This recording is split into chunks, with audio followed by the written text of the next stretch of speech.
Hi, everyone, and welcome to the Message in a Minute. It's our little bite sized Bible truth for Sunday, October the 19th. And the message today is on valuing God's voice, not just hearing his voice, but valuing it for what it really means for each one of us. And the truth comes from Genesis 3 and verses 1 through 6. Just to paraphrase quickly, it's the first temptation, the first sin, as Satan tempted Eve, and then she gave the fruit to Adam as well. And the question that we notice there is the very first temptation was Satan saying, "Yea, hath God said?" In other words, is that really what God means? Is that really important?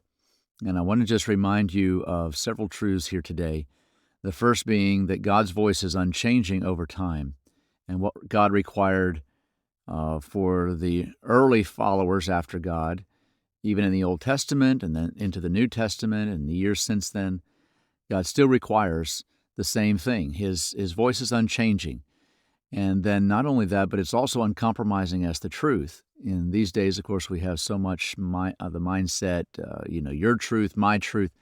Ultimately, really what it comes down to is, what does God say? It's God's truth. And so that's what we must follow after. And then thirdly, God's voice is also understandable in his teachings. And we may sometimes stumble a little bit and we think, oh, I don't really understand that, or it's not really clear.